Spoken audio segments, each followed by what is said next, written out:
2002 সালে ওর মা ওকে আইনা মাওলানা সিদ্দিক সাহেব এবং আমার হাতে তুলে দিয়েছিল। তখন তার বয়স ছিল মাত্র 7 বছর। আমরা এই ছেলেটার পিছনে কওমি মাদ্রাসায় সে পড়াশোনা করছে, তারপরে আলিয়া মাদ্রাসা থেকে দাখিল আলেম ফাজেল কামেল পাস করছে।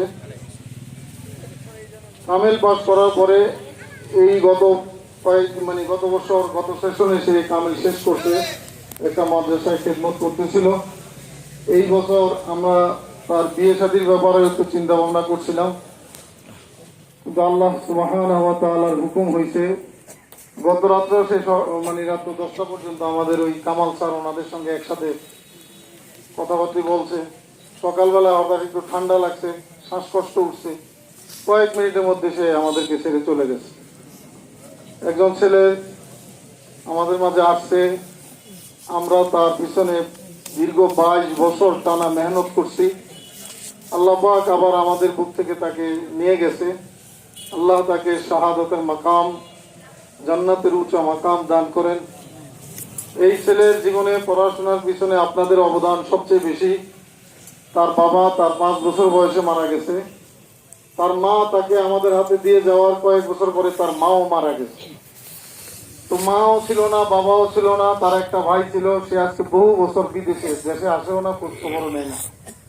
এই ছেলেটা আপনাদেরই প্রতিষ্ঠিত, আপনাদের দেওয়া এই মাদ্রাসা, এখানে হযরত পীর সাহেব হুজুররা আপনাদের থেকে নিয়ে ফ্রি বোর্ডিংয়ে আমাদেরকে যে খাবার দাবার ছাত্রদেরকে দেয়, এটাই সে সারা জীবন খাইছে যতদিন হায়াত ছিল।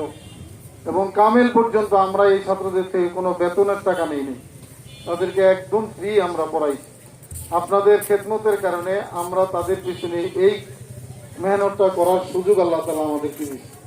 আমরা আমাদের দায়িত্ব পালন করছি, সে আল্লাহর কাছে চলে গেছে। আশা করি ইনশাআল্লাহ এই ছেলে জান্নাতি ইনশাআল্লাহ। সে বিয়ে শাদীও করতে পারে নাই, দুনিয়া কি জিনিস এখনো ভালো করে বুঝতে পারে নাই, তার মধ্যে আল্লাহ তাকে নিয়ে গেছেন। সে যখন জান্নাতে যাবে আপনাদেরকে নিয়ে ইনশাআল্লাহ যাবেন। আপনাদের অনেক অবদান আছে তার পিছনে। আপনারা সবাই দোয়া করবেন আল্লাহ তাআলা যেন এই ছেলেটাকে জান্নাতের উচ্চ মাকাম দান করে। আমিন। আমাদের হযরত পীর সাহেব হুজুর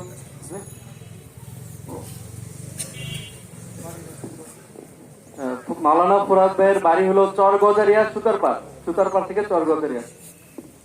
তো সে তো আপনাদের সঙ্গে সবসময় ছিল। দোকানে পাটে কোনো জায়গায় যদি কোনো দেনা পানা কিছু থাকে, সবাই দয়া করে আমার সঙ্গে যোগাযোগ করবেন, আমি এটা পরিশোধ করব, আমি তার দায়িত্ব নিলাম। আপনারা সবাই কেউ পাওনা দেনা থাকলে এটাকে গোপন করবেন না, আইসা বলবেন, ইনশাল্লাহ পেয়ে যাবেন। আর আপনারা তাকে সবাই মাফ করে দিবেন ইনশাল্লাহ। আল্লাহ তাআলা তাকে কবুল করে। হযরত প্রিন্সিপাল সাহেব হুজুর জানাজা পড়াবেন। হুজুর দিয়ে একটা কথা। আসসালামু আলাইকুম।